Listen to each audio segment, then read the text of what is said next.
Do your job. Okay. Yes.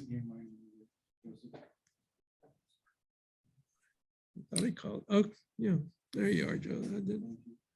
Thank you for reminding me. Okay, let me start all over again. Jonathan, are you here? All right. Adriana is here. Tommy is not here yet. And Shani is online. And Valerie, is here now. And Maya's here. Paulina is here. No. Paulina's not here. Alex is online. Joseph is here. Nadia is here. Valeria is here. Got it close? Yeah, it's right. Valeria. And Kay's not here. Yeah. Okay. I got everybody who's online. Yeah. All righty.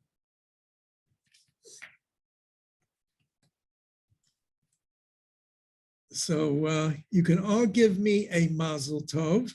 Mazel tov, congratulations, because a little over a week ago, my daughter-in-law and son had a baby girl. Mazel tov. Mazel tov. All right, see there. That's right. Especially in my son, my oldest son, had 5 boys, a girl, and then another boy. He's got 7, but there's 1 girl. And I can tell you more stories. And my son has got 2 boys and now finally a girl. Mm-hmm. I have 10 grandchildren. But I tell you, I'm nothing. I have 1 brother who's got 10 kids, and his oldest son is already a grandfather. And he's young. My brother is a year and a half younger than I am. When you start with 10, we start with 10 kids and they get married, and they have, they only have an average of 5 kids a piece, not the 10. He's got a tribe already. Yeah. They don't even get together. They can't get together anymore. Only for something like a wedding. And then my youngest brother, he's got 6 girls and 1 boy, 7 girls and 1 boy. Yes, it is. And just married off 2 this year. Well, depends. Okay. Tonight we're supposed to start talking about Shabbat. All right. Last week we hit up on the synagogue, and now it's Shabbat. Okay. Which in some ways should have been the beginning, or at least one of the first classes, but the calendar makes a mess of things and we have to do with that. Okay. First of all, it's important to note that one of the contributions of the Bible and Judaism to the world is the concept of Shabbat. That is a uniquely Jewish idea. No other culture had anything like it unless it follows after Jewish tradition, Christianity and Islam. The only thing we hear about in Babylonian writings, there was some bad luck days that the name may be similar in some way, but the idea of a day of rest, of not working, is a uniquely Jewish idea, right? And indeed, it seemed to be built in to the very basis of the world, of the universe, of creation. Because in the biblical account of creation, at least as we find it in chapter 1 and the beginning of chapter 2 of Genesis, culminates with Shabbat, right? Vayer, Vayivoker, Yom HaShishi, there were 6 days, all right? Then the next line says, Vayichor Shemaim v'Aretz Chol Tzva'am, the heaven and the earth were all completed and all their hosts. Vayachal Elohim bayom hashvi'i malachto asher asa, and God completed on the 7th day his malacha, his work. That word malacha is going to be an important word for us this evening, which he had done. And now the word of Shabbat comes into being as a verb, not a noun, but a verb. Vayishbot, right? God Sabbathed, it might call it, right? Rested on the 7th day. Mikom malachto asher asa, from all of his malacha, all of his work which he had before. What's going on with my computer's going a little haywire here. Vayavorech Elohim et Yom HaShvi'i, God blessed the seventh day. Vaykadesh oto, the word kadosh, holy. This is the first time this also appears in the Tanakh, in the Bible. The word kadosh has a meaning of set apart, being distinct. That which is holy is something distinct, apart from everything else in the world. So we made the Shabbat holy, kadosh.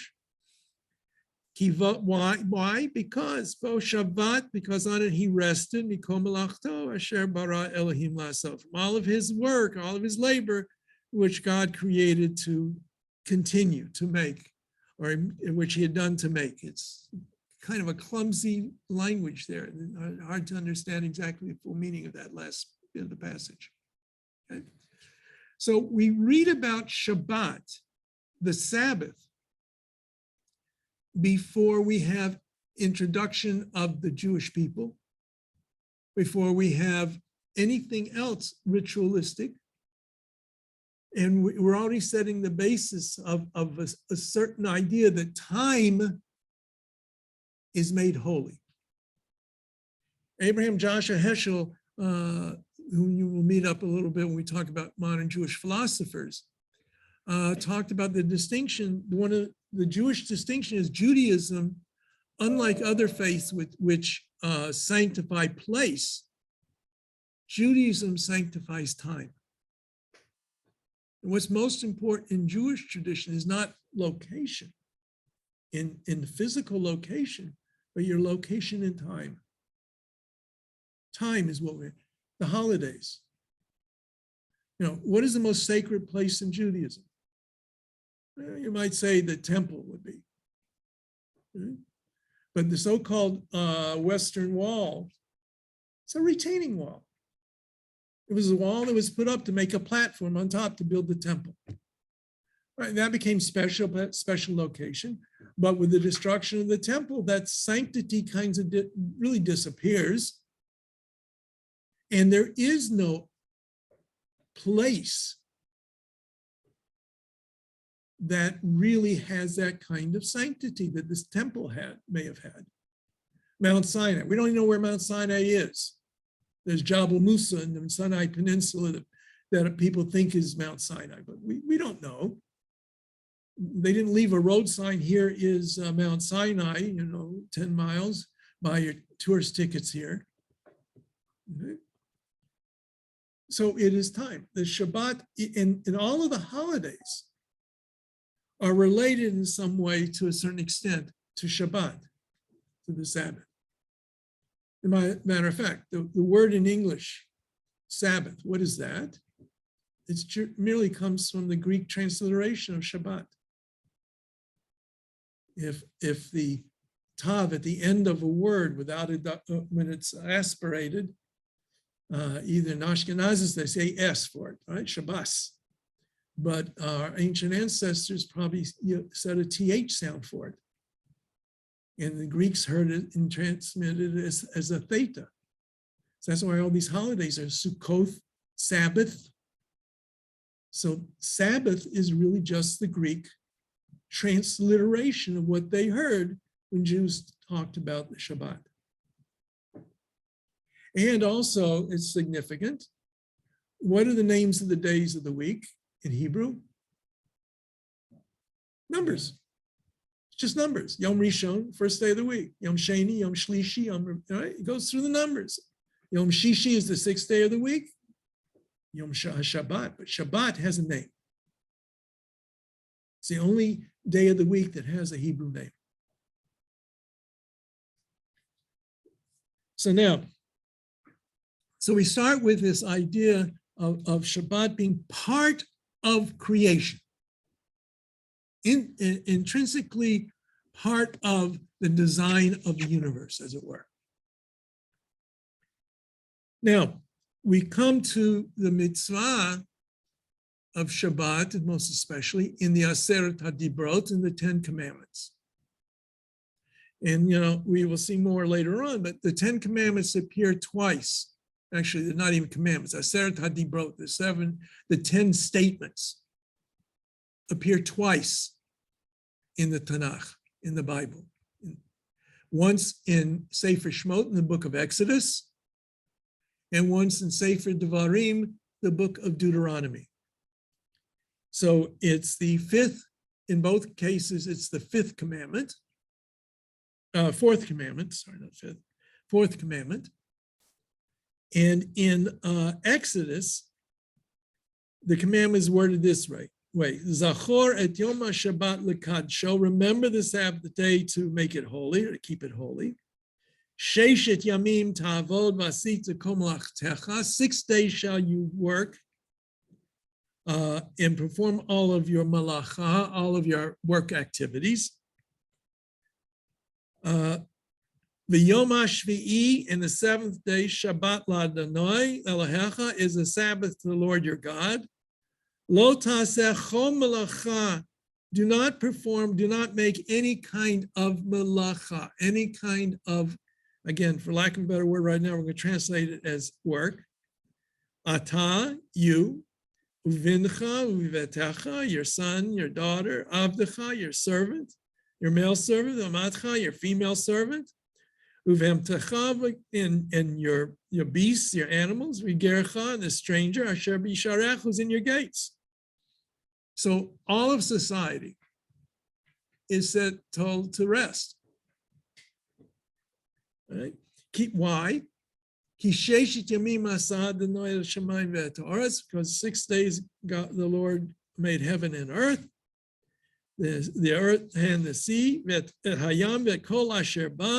and all that is within them. Vayanach, and he rested. Vayom HaShvi, on the 7th day. Al Kain, therefore, Beirach Hashem et Yom HaShabbat v'kadshehu. The Lord blessed the Sabbath day, and sanctified it. So that's clearly an echo of what we heard at the end of the creation story. Rabbi, I just have a quick question. Sure. So you just said that all of society is told to rest, including the stranger and all of the people who work for you. So how is it that in modern day, Jews can hire people to work on Sabbath? Technically, they can't. Okay. Okay. We'll talk about that's the famous institution, which is talking about the famous institution we call the Shabbos Goy in the Yiddish version. So we have done just briefly the description that was given in later tradition. The ger is understood later to be the one who converts to Judaism. The word ger really means a stranger. Later on becomes a word for convert, and you have to find in the context what it really means at that point. I'm going to say right now in Aseret HaDibrot, the 10 Commandments, it means merely non-Jews who live in the Jewish community. Okay? Your servants could be hired servants, or they could be slaves. But what we do know is that if somebody's not Jewish, they are not commanded to observe the Sabbath. Okay? Well, Genesis speaks of the Sabbath, right? It doesn't contain within it any commandments. It's merely a statement. There's the Sabbath day. God took up, finished his work, put his feet up, and had a beer and rested. Okay? It's only the Jewish people that get the commandment to observe the Sabbath. Right, so that's number one. Number two, if a Gentile, a non-Jew, performs something that a Jew is not allowed to do, it doesn't matter. Let's say light a fire, for argument's sake, okay? If the Gentile lights a fire for his sake, her sake, for their purposes, it's fine. There's no problem. And if you happen to be near that fire, you don't have to run away so you can't get warm. If a non-Jew walks into a room that's dark and turns on a light, you don't have to run away from that room to benefit from that light. Okay? If he presses the elevator button. If he passes, yeah, all these kinds of things are possibilities. Okay, but But you can't ask him. you cannot ask him to do it. You just press the button. Well, there's some, now, for example, the Talmud, I don't want to get too bogged down in this, but we can talk about it more later. The Talmud talks about that a Gentile had done some, cooked some fish or something for on the Sabbath, and he gave it to a rabbi, one of the scholars anyway, and then realized that and since he didn't cook it for him, and how he could eat it, that's another story. But anyway, so he ate it. Next time he came by, he saw that he cooked an extra fish for him, and he wouldn't eat it because now he was cooking it for him on the Sabbath. Okay, so to make the long story short, when there was necessity, especially communal necessity, especially like you live in Poland, the Ukraine, and in a few weeks it's going to be bitterly cold there. And what are you going to do about a fire? Central heating didn't exist in those days, and it may not exist much longer in Ukraine, the way things are going. You needed a fire going. So you had made arrangements for a Gentile to light a fire, but not on Shabbat, but that was the day he would come in and do it. You didn't pay him for doing it on Shabbat, you paid him for working for you during the week or whatever. There are various kinds of ways of doing it, but the idea behind it was only for necessities that you couldn't do, and they had to be arranged in such a way that you were not asking them to do it. It's a much abused concept.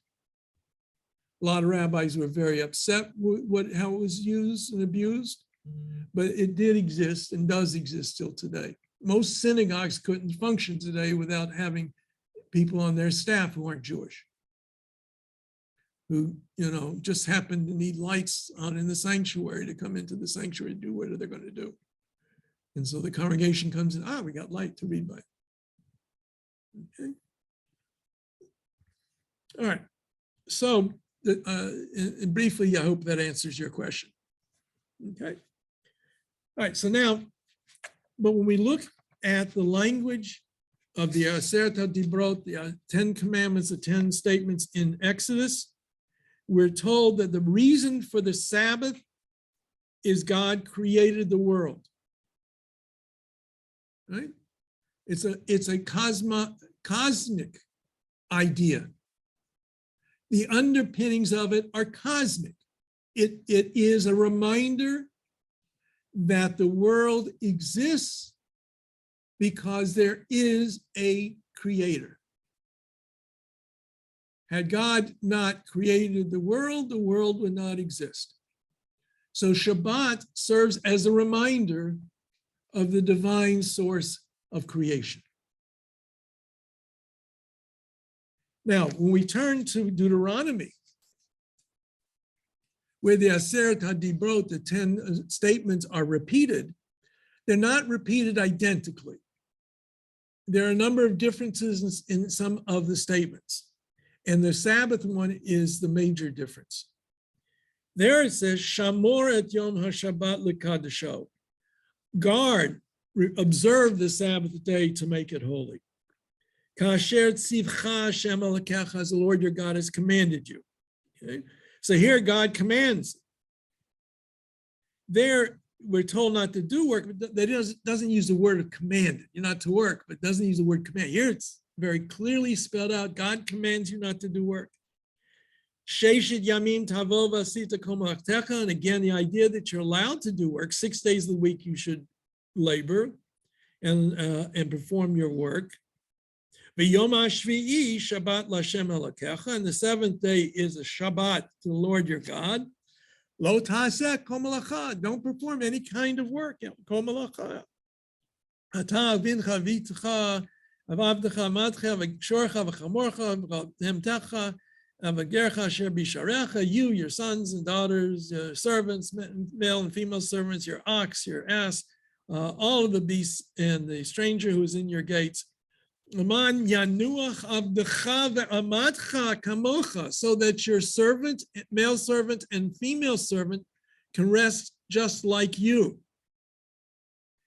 V'zacharta ki eved hayita be'eretz Mitzrayim, and you shall remember that you were a eved, a slave in the land of Egypt.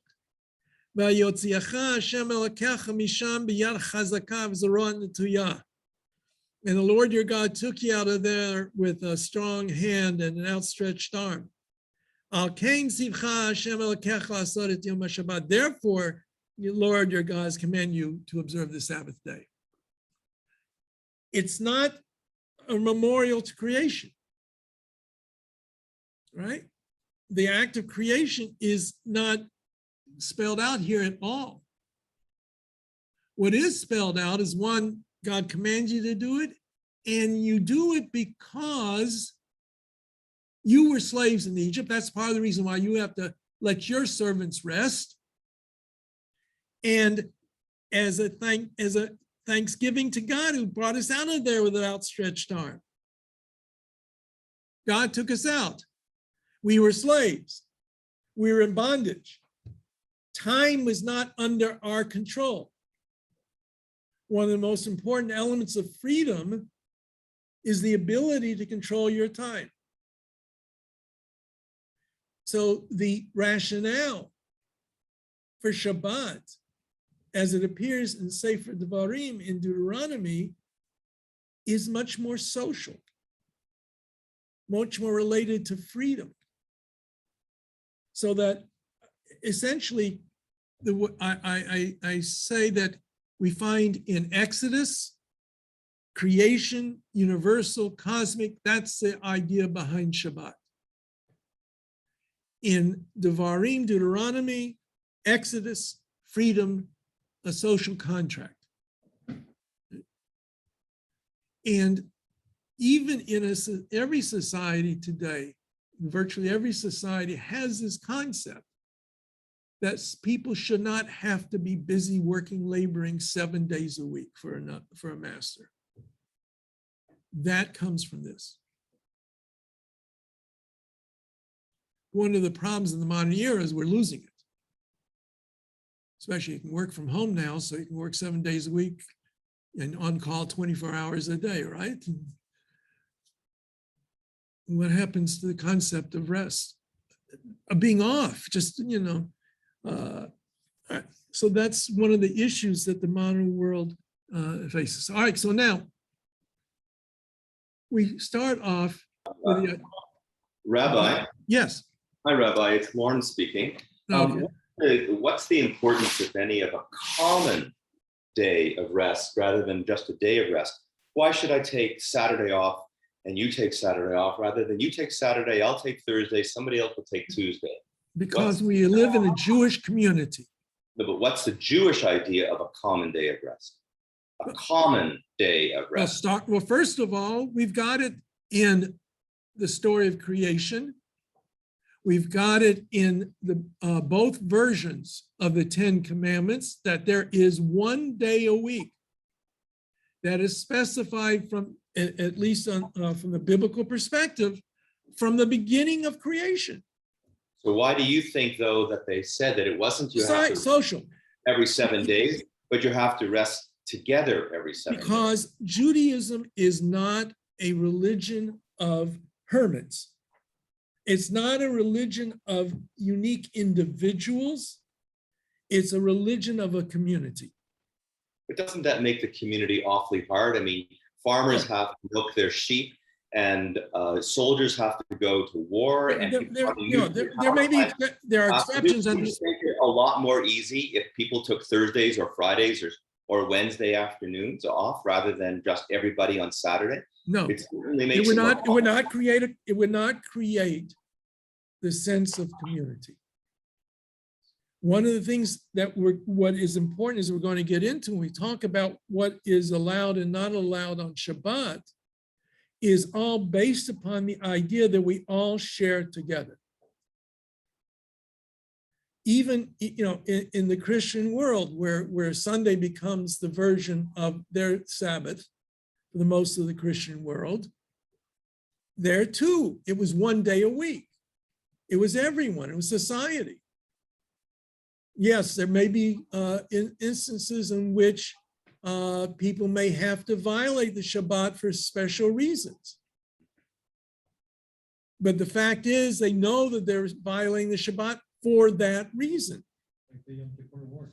Like the Yom Kippur War, or God forbid, any time. We mentioned it when we talked about Yom Kippur, there's a concept of saving life. And the saving of life, it overrides every one of these mitzvot that we're going to talk about Shabbat. But one of the things, the power is that when we as a community come together, and I'm walking to synagogue on Shabbat morning, to the synagogue I go to, and there's somebody here walking to the synagogue that they go to, and somebody's walking to the synagogue where they go to. We may not all be going to the same synagogue, but we're all observing Shabbat as a community. And I may say Shabbat Shalom to one person because I think they got to keep Pasruga on their heads, and somebody's wearing a black hat, and I might say Good Shabbos to them because they got the black hat on. And I might be wrong in the verbiage that I use. But we're all celebrating Shabbat. We are all part of a grand Jewish community. Yes, it creates certain issues. And especially in the modern world, those are issues that have to be dealt with. But the bottom line is, Judaism is a religion for a people, a community. And without that, you lose so much. One of the things I'm going to talk about later on where the conservative movement, I think, made a serious mistake when it came to driving the synagogue, was that you lost that sense of community. We'll talk about that later. If I don't talk about it today, make sure I talk about it next week. The idea that if you can only go as far as you can walk in a reasonable manner, then you have to live near a synagogue. That means other Jews are going to live near you. That means there's going to be a Jewish community. And when you walk through the park, you'll say Good Shabbos to everybody. Okay? So that's what lies underneath it. I really believe that is one of the most important elements of it, this idea of the Shabbat being observed as a community. Right? Now, everybody I think here tries to take vacation once in a while. How many of you take work with you when you go on vacation? Is that vacation? Not really. Better than nothing. Yeah, better than nothing. It's not a vacation. When you really want to have a vacation, you leave the work behind. You shut it away. Because if you don't shut it away, you will not really be able to have a vacation.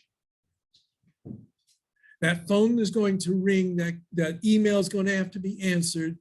And before you know it, you wanted to go for a hike in the forest. Well, yeah, well, we got to wait until I finish this email, dear. And oh, wait a minute. I got a phone call coming. We'll get to it after lunch. And then there's another phone call. And something has to go. Before you know it, it's too dark to go on the hike. If, I'm not telling you anything you don't know. That if you want to really have vacation, you must make space for it. If you don't, your jobs will eat you up. They will impinge upon your attempt to just relax and enjoy life. And this has nothing to do with the Sabbath per se. This is just a normal thing. So the first thing that we have to do is, if we're going to have a concept of Shabbat, we have to make room for it.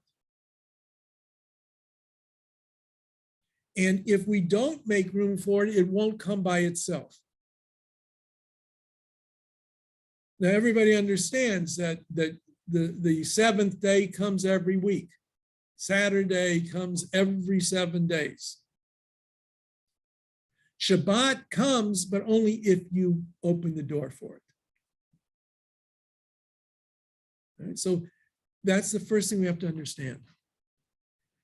No matter whether you're celebrating the creation of the world or you're celebrating the idea that no one should be a slave to anybody else,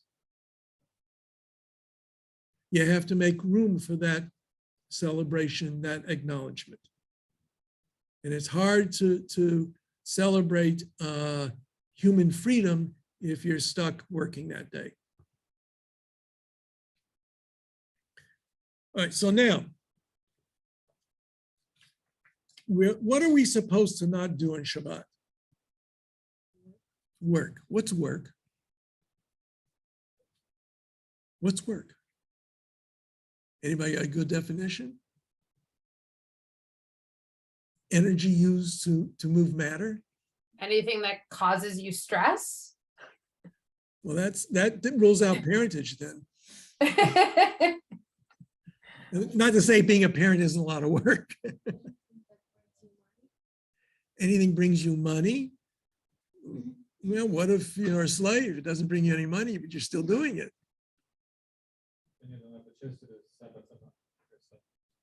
Yeah, that's it. You see what the problem is? How do we define work? It's a service you provide in order for it to give money. Exchange for money, perhaps.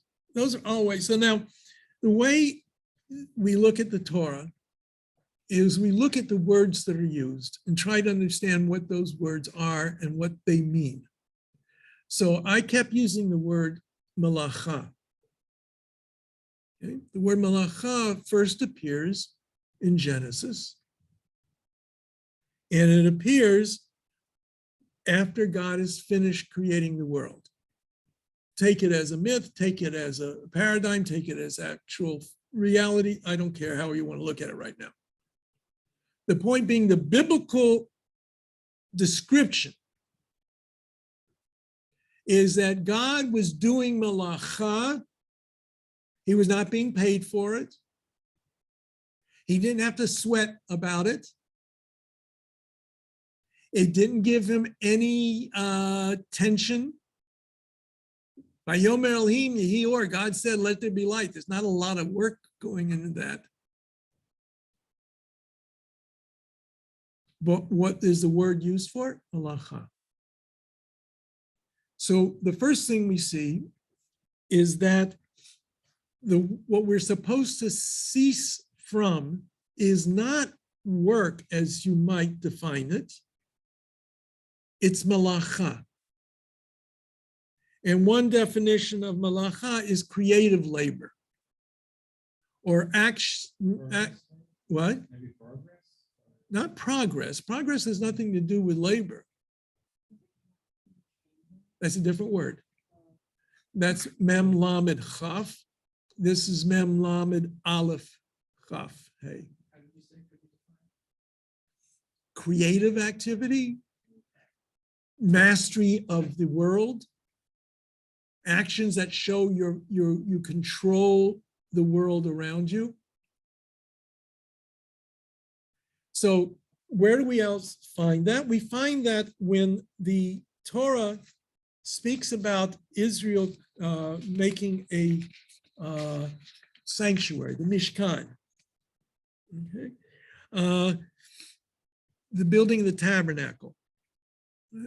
What we were told is that after we finish with the Parshat Mishpatim, so we're about chapter 26, 7, give or take, something like that in the Torah, book of Exodus, Israel is told to make a sanctuary that God should be able to dwell in their midst. This is called the Mishkan, where God, as it were, dwells amongst Israel. But they're also told during that period of time that they have to remember the Sabbath day. not to do malacha.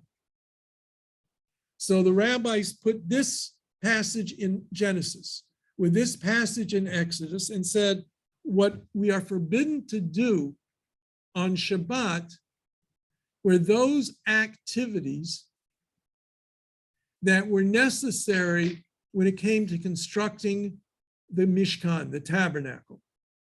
The tabernacle was a structure that was made of wood and made out of animal hair and leather.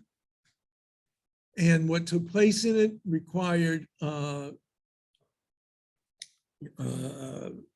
grains, and so various other kinds of activities. So what the rabbis did, they delineated 39 categories of labor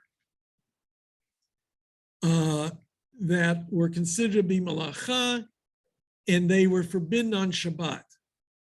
Now, these malachot, which is the plural of malacha, can be divided into 6 groups, classified according to the Mishkan's activities with which they are associated. All right, the Mishkan, the tabernacle. So I'm going to read through them. Some of them are easy to understand. Some of them are very technical. So sowing, S-O-W-I-N-G, to plant your crops, right? Sowing grain, zriya. Okay? Plowing, because that's necessary for the seeds to get into the earth.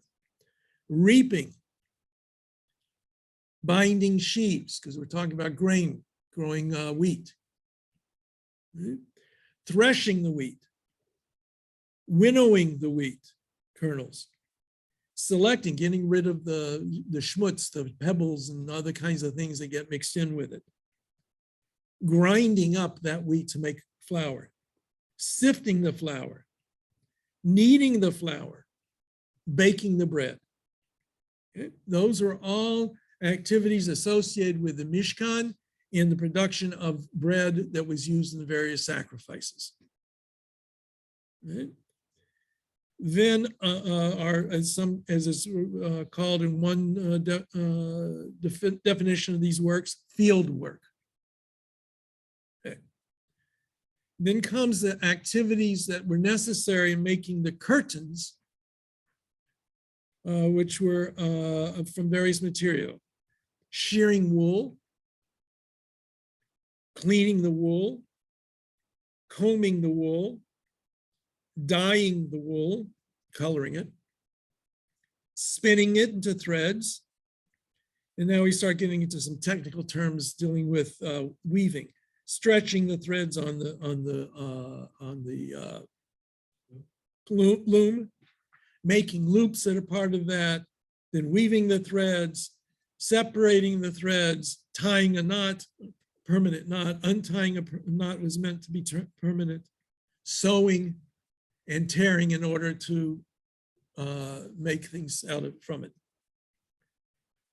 Then comes the leather curtains, trapping, slaughtering the animal, skinning it, tanning it, smoothing the leather hides, making lines in it to know where to cut for the leather, and then cutting the leather out. Then making the beams, the wooden elements of the Mishkan, which included writing, because you have to do is, since this was a portable sanctuary, they have to take it apart and put it back together. So how do you know? Because everything's going to be a little bit off. So you got to make sure that beam A goes with beam B. So you'd write on beam A, or Aleph, and B, Bet on the second beam. So writing was part of it. And erasing, in case you made a mistake, and you had to erase that permanent marking. Then putting up and taking down the Mishkan, building and breaking down the permanent structure. Then the final touches, extinguishing a fire, kindling a fire. The last element necessary in the creating of something, the rabbis call that makeh b'patish, hitting with the hammer. Essentially means when a blacksmith he hits the anvil, last thing he does is he hits the hammer on the anvil to make sure the hammer is smooth and the handle is smooth, and carrying. Right? So these 39 categories, and then those things that are similar to them are what are forbidden on Shabbat. When you go through it, there's not a lot that we can do that we would consider to be work today that was not covered by these. Some of it's very clear. To plant your crops, to seed your grass, to cut your lawn. Right? That's all from these kinds of things. Washing your clothes, cleaning the wool, washing your clothes, sewing of any kind. That's very clear. Tearing in order to be able to sew, cut out a pattern to make a garment. And then the one that really doesn't fit quite so easily and clearly is the carrying aspect. But it was necessary to carry things back and forth in constructing the Mishkan. And when they took it down, they had to carry it to the wagons that were going to transport it. And so essentially what the rabbis understood carrying was, if you carry an item in what is considered to be the public domain, let's take it this way. Your house. I live in my house. It's my house. I can carry things in it. That's not a problem. But if I want to step out onto the street and carry something from my home to somebody else's home, that's already part of commerce. That's already part of what's necessary in terms of in trade. You carry from one place to another. So that's part and parcel of it. So we had the basic concept was that if you carried in what is considered the public area, even if it's a feather, that's forbidden on Shabbat. It's within an Eruv. I just say, okay, I'm coming to Eruv. I haven't got you jumping the gun. Let me get there. Okay. All right. That's what I'm starting with that item first. Okay. What's most difficult to understand in some ways. Okay. So now we get into a discussion. What is private? What is public? And are there spaces that are not either public or private? Now we have to go back to the ancient Middle East. The paradigm for this was out in the Midbar, in the wilderness. But what made it into a public domain, a public area, because there was at least 600,000 men congregated in that area. So one definition of a public domain is a space in which 600,000 people can gather, or a space that has 600,000 people gathering every day. There's some difference of opinion on that. Okay. On the other hand, if I have a fence, my house is clear, right? I got my doors. If you want to come into my house and I don't want you to come into my house, you don't have the right to come into my house. It's my private property. Everybody understands that.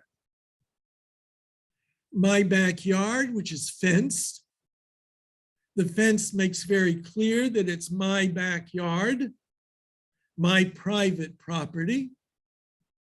You don't have the right to go traipsing across my backyard, right?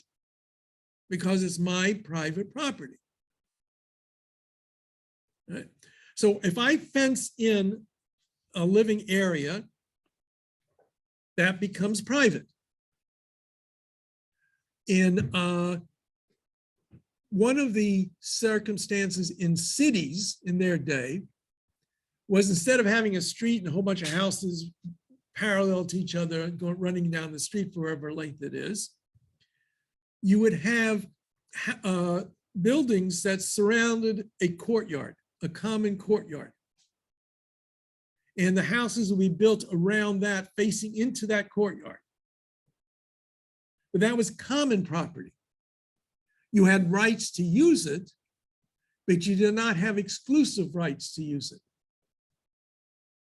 But if that whole area was completely enclosed and there's some kind of gateway into the courtyard, and everybody made an agreement to share that completely as their own private property, that would enable them to carry from one house to another house or into that general courtyard. And that was what was called an Eruv Chatzerot. They would take an amount of food, a bit of food that was common to everybody, everybody had a share in it, place it in some location, and that now made that courtyard into one domicile. If you fence in a city and you have a gate that is closed so that there's no entrance at some point, and everybody makes an eruv with that, that now becomes an area one could carry in. Why? Because it's not really public. Why is it not really public? Because it's not, according to one opinion, it's not big enough to have 600,000 people there. Since it's not big enough to have 600,000 people there, it's not private, but nor is it public. And it's, there's a term for it, don't need to worry about it, but the rabbi said theoretically you could carry in it. But in order to make as a reminder that you shouldn't go carrying out into a real public thoroughfare, you had to make an eruv. You had to make some kind of fence around it, even if it's a, I won't call it make-believe fence, but it is merely a string or a wire that's connected to a doorway and goes all the way around the property. That's what an eruv is. Like they have it in Toronto. Actually, 2 eruvs, because some people don't hold by 1 eruv, you know, and some don't hold by eruv at all, don't want to carry at all kinds of things. But what you have is in most major cities today, in order to make life a little more convenient for people, the idea of the eruv became a very clear tradition to do. And it's not without its detractors. Hasidim in general don't accept the concept of an eruv.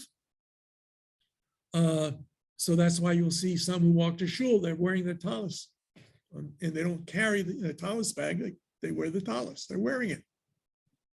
They won't carry a siddur, a book in their hand, even they're going to use it in the synagogue. Right? On the other hand, when they go home and they have to pick up a heavy chair and move it from one room to the other, they can do that.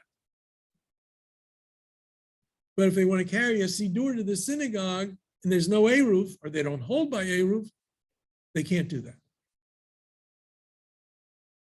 Okay. So now let's talk about fire. Fire is probably the most important element of society, of civilization. I mean, you can't think of what we have to live with without having started with fire, right?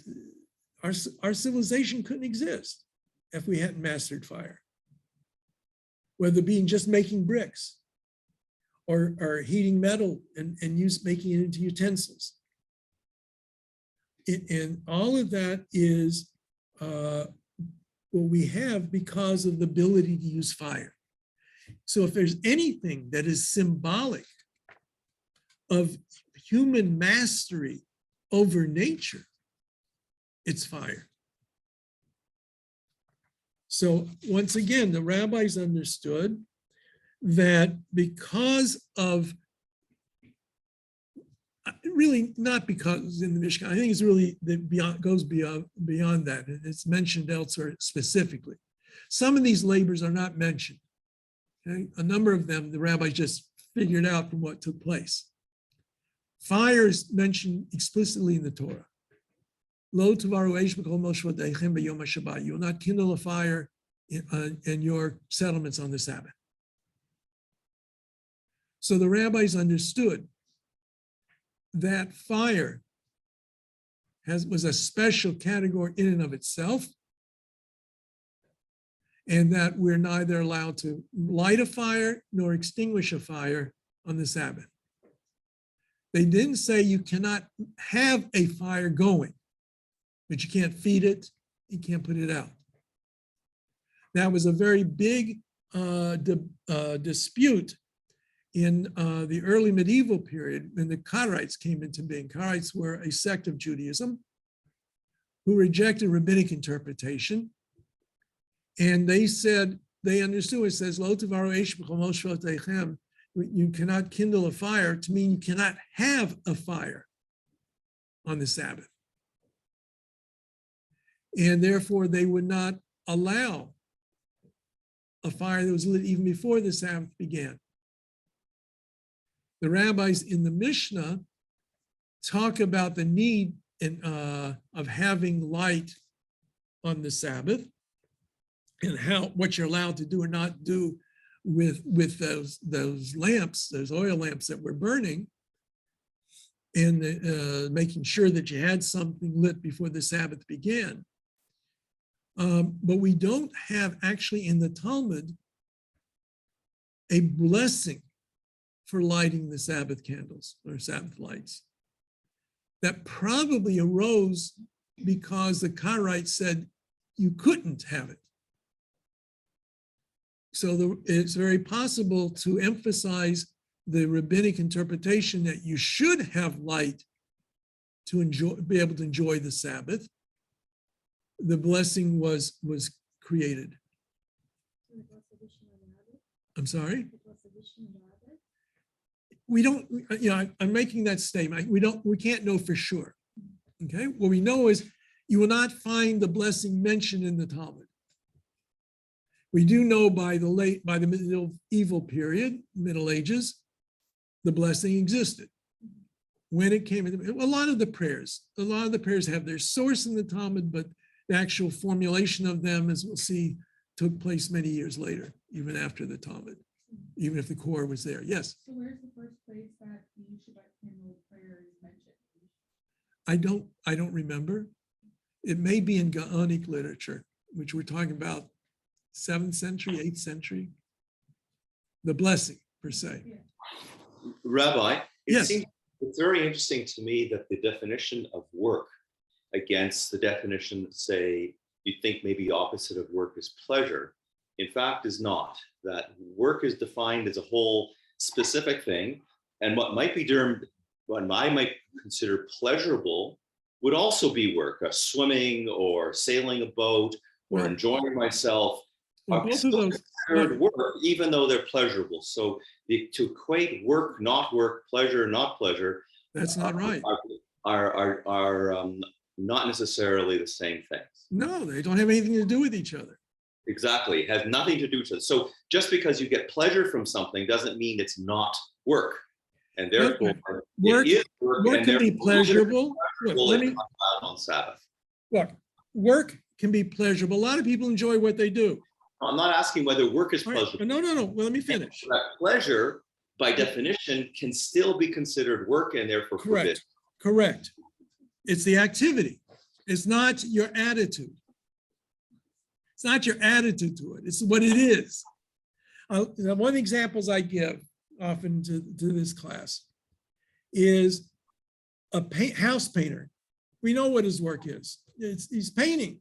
And that's, if you were just going to define it as work, that's his work, that's his job. He may find it to be a job that he likes, and he may even take a certain degree of pleasure from being a good painter.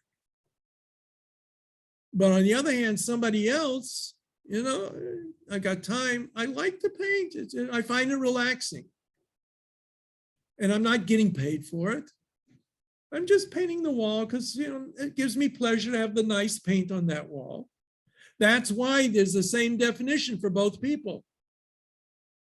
Whether it's pleasurable or it's your job, that's what is either permitted or forbidden.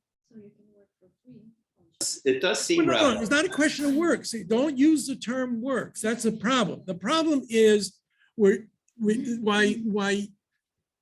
early on I said we use English, right? We speak English. English has a word called work. Hebrew has a word called malacha. Malacha and work are not identical. To do what? It does seem interesting that some folks that consider some things Shabbosdik and other things that are not Shabbosdik, depending on the community and depending on the Well, situation, now you're getting depending into on things, does not seem consistent. let's understand. We've got a long ways to go yet before we get there. I see. Okay. All right. So One last thing. I've understood that on Friday night is called mitzvah night for obvious reasons.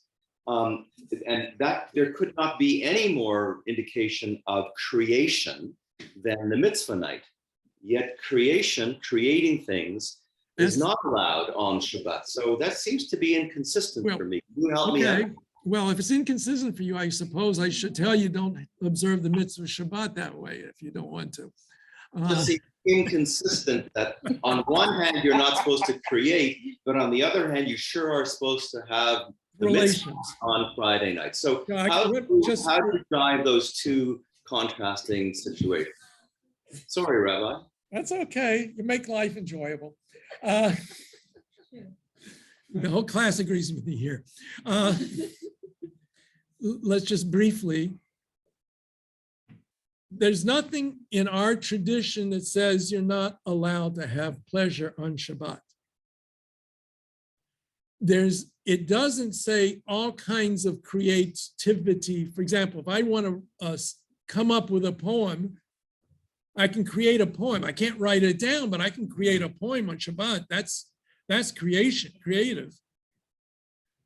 The idea, the idea that the relationship of a husband and wife is an important element in their life is the sexual conjugation, sexual relations. And yes, it's considered to be a pleasure on Shabbat that is permitted. 2, you have to also understand that part of this comes from a Kabbalistic idea in which the Sabbath is personified as a female entity and the Kadosh Baruch Hu as a male entity that come together on Shabbat. That's the whole Lecha Dodi hymn that we will talk about next week. And so we are imitating God as well. That's why the Kabbalists not only made sure they had sexual relations on Shabbat, they did it at midnight. I don't know if that's so pleasurable or not, depends upon your day. All right. But that was part of it. But it has nothing to do with creation. If a man and a woman are incapable of having children, they are still supposed to be able to enjoy sexual relations.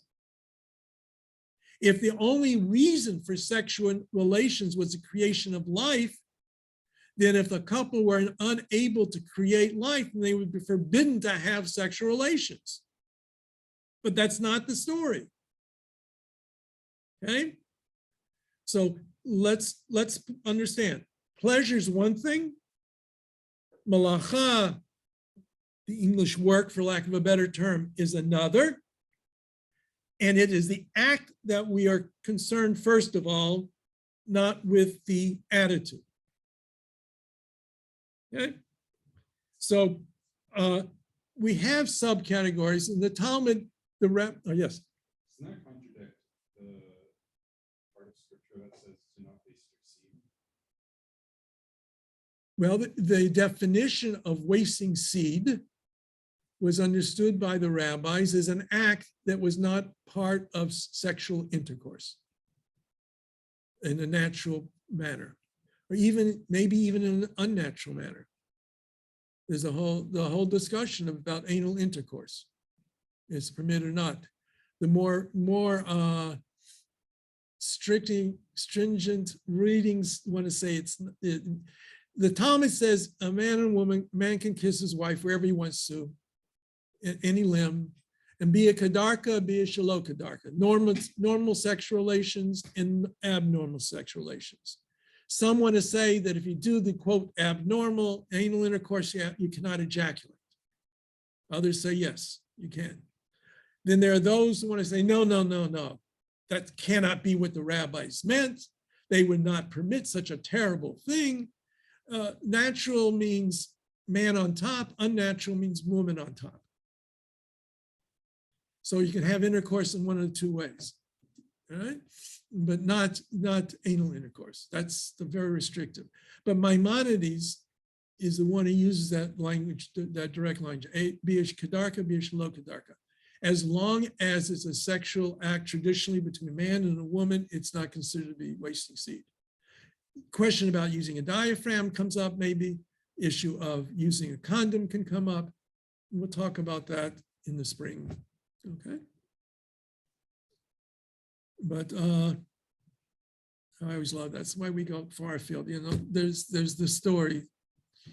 A man goes up to his rabbi and says, Rabbi, can I dance with my wife? And he says, of course not. Men and women can't dance together. It's not permitted. Men and women don't dance together. You know, it's just not right. So he says, I probably should take off the recording. So he says, can I have sex with my wife in the bed? Of course you can have sex. Can I have sex with my wife in the kitchen? You can have sex with her. Can do it on the kitchen table? Yes. Can I do it standing up? No. Why? Might lead to dancing. Okay.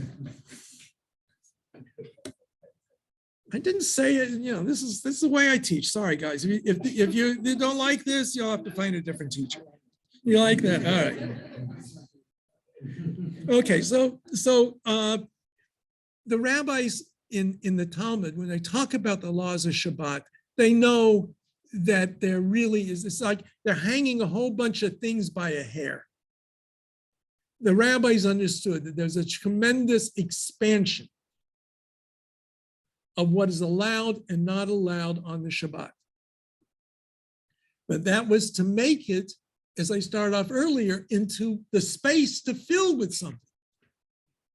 If you're going to go out and shoe your horse or plow your field or cut your lawn, you're not going to have the ability to have Shabbat.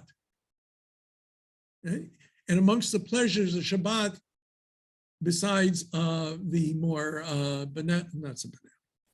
the previous discussion, to have a nice meal together, to share conversation with the family, to learn Torah, that's an important element in Jewish tradition of pleasure.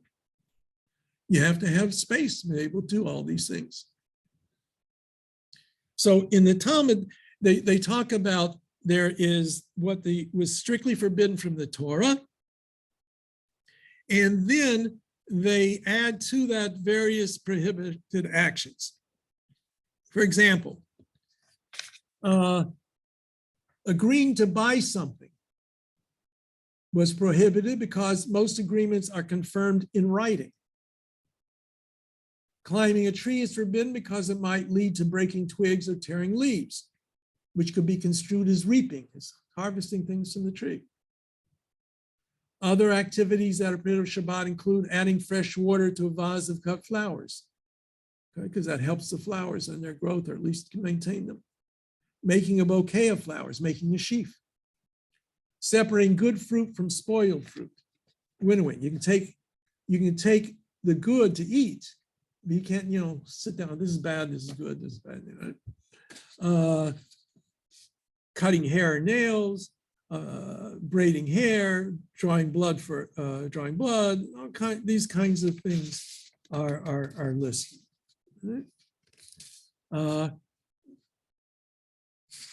By the way, wearing glasses are fine. You're allowed to wear your glasses, no problem there. In case you're worried about carrying it. Smoking a cigarette, fire. Using a telephone, that we have to talk about. And then, as an extra preventative measure on top of this, the rabbi said, those objects whose sole use is to perform an action that is forbidden on Shabbat, you're not allowed to move them. really means to move them. People say you can't touch them. It's really, you're not supposed to move them. These are called muktzah. Muktzah are items that like money, checks, scissors, hammers, saws, pencils, radios. Well, again, the electric stuff, I'm going to talk about it separately. Even tefillin. Your tefillin not supposed to put on tefillin on Shabbat, so they're muktzah on Shabbat. They have to be put away. The lulav and etrog that we're using during the holiday right now, we don't take it on Shabbat because the rabbi said you might carry it in the public domain, so therefore we don't do it. Since we don't do it, you can't handle it on Shabbat. The candlesticks. Once you light the candles the lamps on the candlesticks, they become muktzah. You're not supposed to move them. Okay. Now, what was alluded to before was activities that are seen as being part of the normal everyday activity, even if they're not forbidden on Shabbat. And this is where the idea of what is permitted in a particular community are not permitted in a particular community.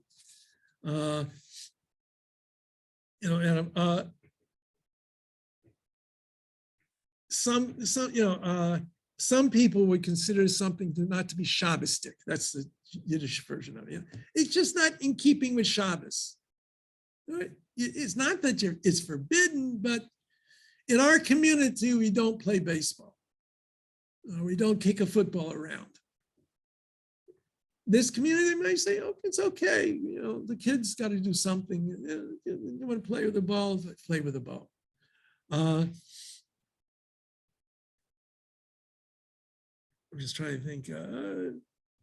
Packing your suitcases for a trip. I said you're allowed to carry your furniture, but if not, you're going to start rearranging all the furniture in your house. That's not really in keeping what Shabbat is supposed to be all about. Okay. So we have an area of things that a lot depend upon the community and what they consider to be really in keeping with their standards. More liberal communities might do more things. Right? All right. So now let's get into the issue of electricity, which is really a very difficult area. When electricity was first starting to be used, there was a lot of discussion in what is electricity? Where does it fall in the use on Shabbat? How does it fit in with all of these things? And some of the early rabbis equated electricity with fire. They considered electricity to be just like fire. So if you have something electric going by itself already before Shabbat, it's no problem. But to flick the switch, that would be problematic. That'd be like lighting a fire. Similarly, if the light was on, that's fine. But to turn the light off, that would be like dousing a fire. Now, the science is really not very good on equating electricity with fire. It really isn't.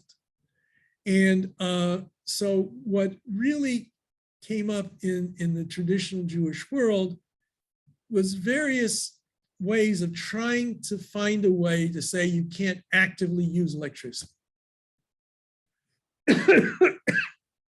One of the things I mentioned among the 39 categories of malacha, classification of malacha, was makeh bepatish, putting the final touch on something.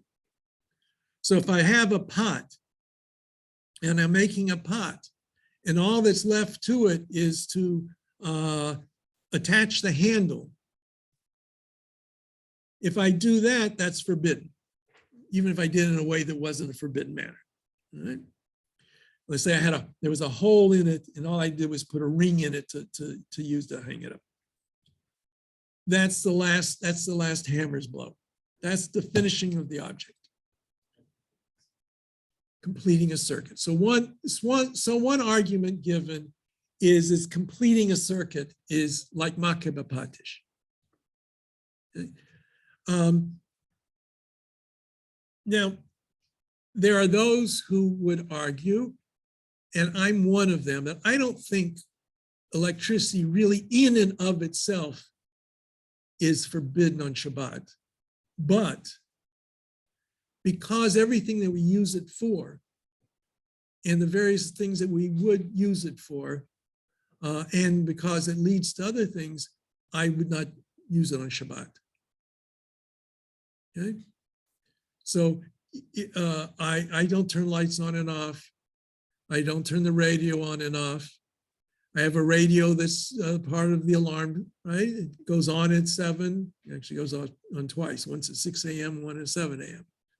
for an hour, right? So that's fine. I don't turn it on, I don't turn it off, it does its thing. I don't watch television, not because it's using fire, it's because it's part of the everyday life. If, you know, Shabbat has to be distinct. You have to make it distinct. And if you do exactly the same thing that you did all week long, that becomes problematic. So there are those who equate fire with, electricity with fire, or some way of saying it is strictly forbidden by the Torah.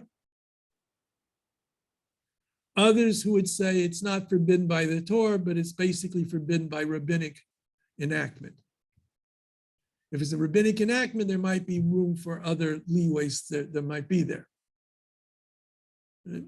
So in today's world, with electric timers and things like that, lights can go on and off on a timer, it shouldn't be an issue for the most part. You talk to your rabbi what they have to say about using electricity in Shabbat, then turn to them for your guidance on how you want to deal with it. In the conservative movement, there are various opinions on electricity on Shabbat, whether they consider it fire or not, or whether or not they consider it just to be something that is not really conducive to Shabbat. Now, the other thing is, I want to touch upon is the concept of driving on Shabbat. Now, very clearly, at least today, unless you have an electric car, which now raises all kinds of other questions that are going to have to be answered by people. Well, let's take the old-fashioned combustion engine. That's fire. Without any question, that's fire.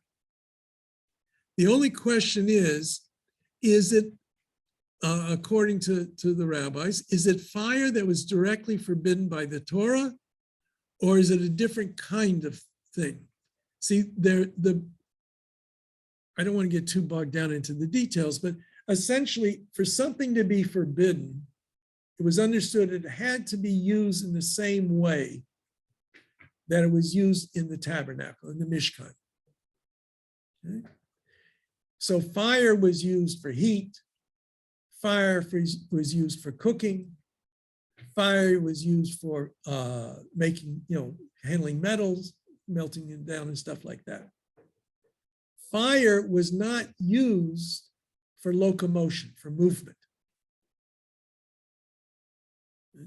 So in the 1950s, what happened was Jews moved out from the cities.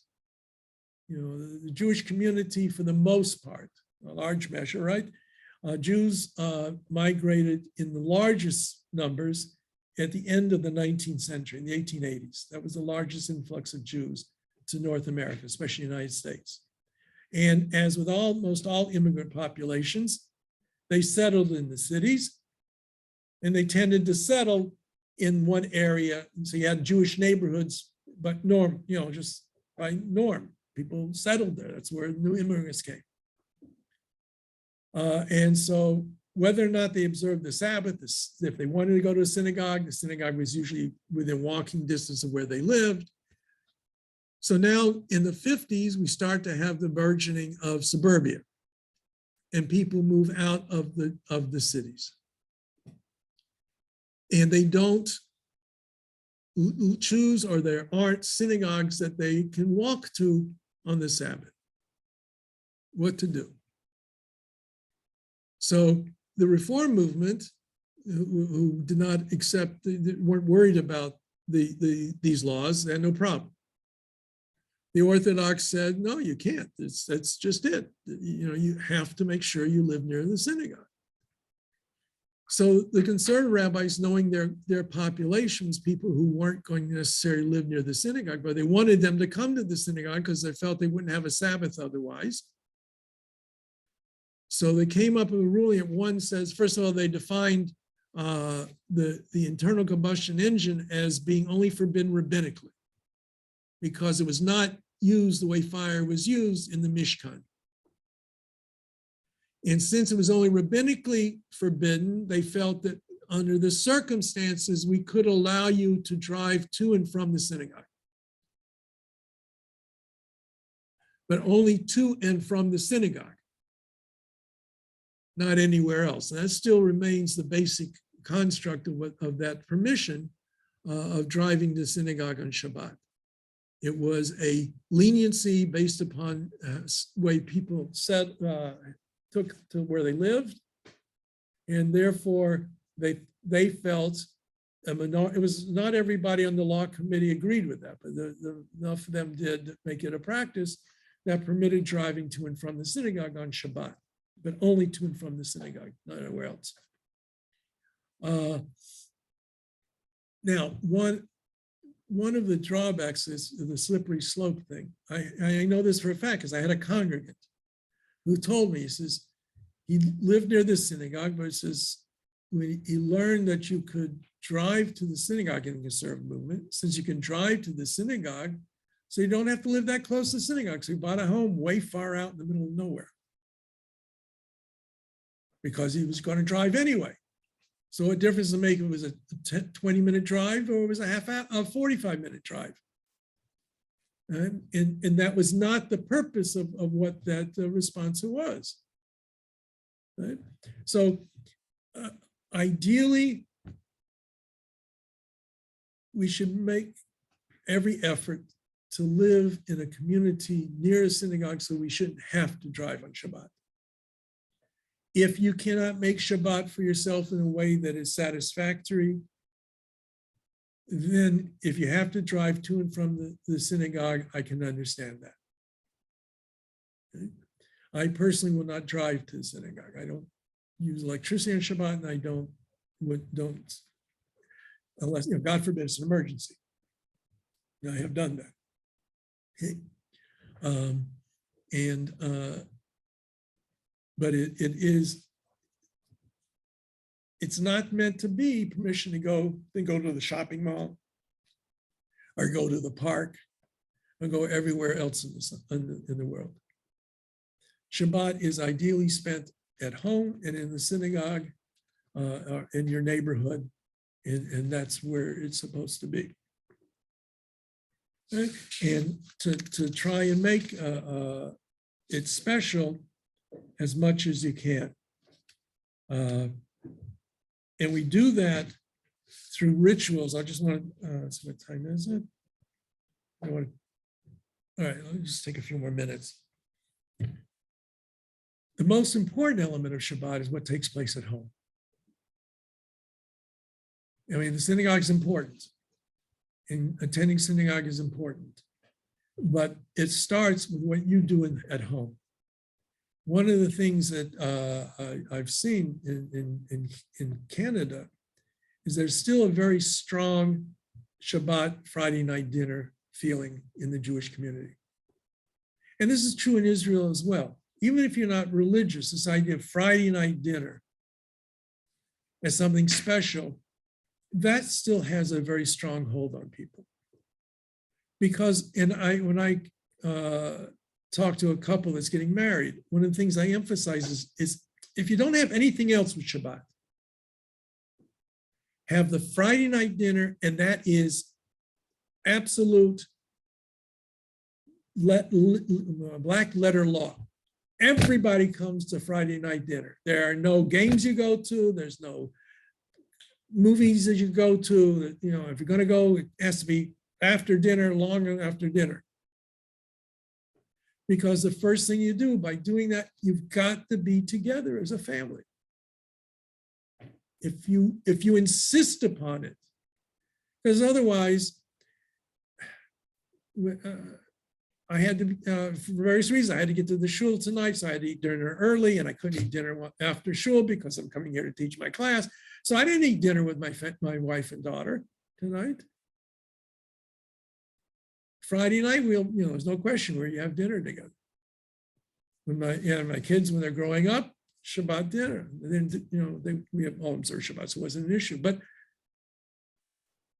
during the week, everybody's got all kinds of schedules, and you're running all over the place and doing all kinds of things.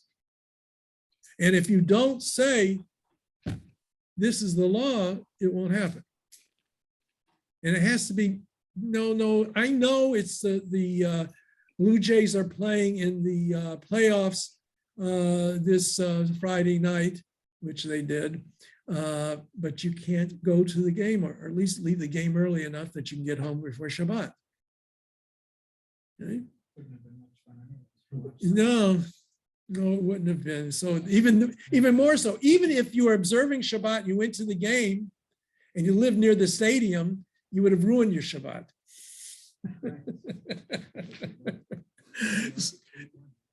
No, it was a real Toronto team. A real Toronto team. Now, and the meal itself should be special. I think I mentioned this before when we talk about Yom Tov and everything.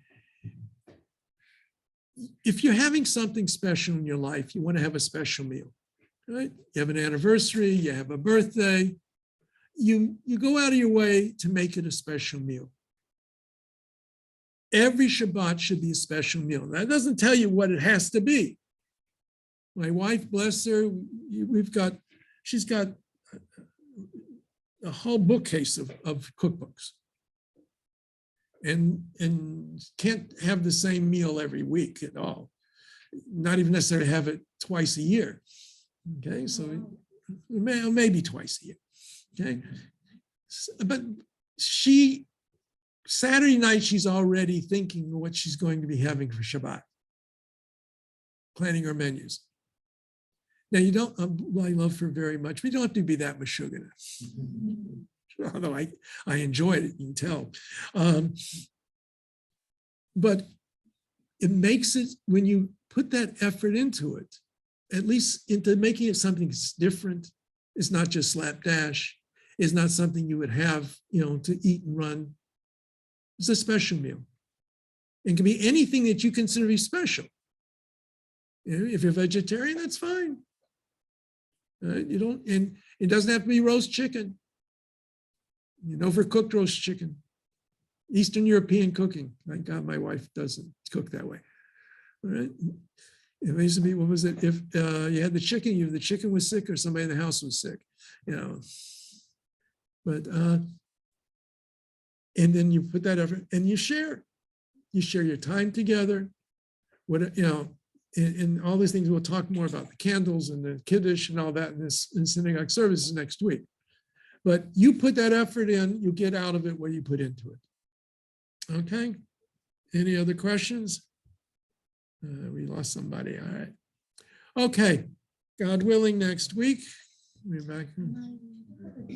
Yes. Next Wednesday, we follow the schedule, or is there going to be something we unfortunately won't be able to make it for next week? Well, you will follow the schedule. All right. This is the schedule. This, God willing, unless I cancel for some reason, this is the schedule we have. So for the next week, it won't be the pre-test. No, well, I was thinking about giving you a pre-test next week. That's just in addition. That's what, I'll members of everybody. I'll send it to you. And you'll do it at home and you'll bring it in and we'll go over it together. I'll email it out tonight, tomorrow. Yeah, it's like I say, it's just so you can know what kind of questions and things that are going to be on it. I'm not, it's not going to be. It's not going to be big. Okay, so I'll send it, you'll do it. We'll go over it in class, and you can also listen to it on Zoom if you're not going to be here. That's why I have a lot of people. But please remember, Zoom is only if you absolutely can't make it. You're ill or work issues or something like that. Don't make it a regular. We prefer being here with you anyway. I prefer you being here with me too, but that was one of the rules that. Yeah, but next week we also won't be able to make it for Zoom. Well, you'll listen to it. We'll I'll listen after. You'll listen to it afterwards. That's right. That's one of the things, okay? You can always listen to it, follow up on it. And hopefully I remember to record it and there's no problems. Okay? Thank you. Okay. Good night, everybody. Good night. Thank you.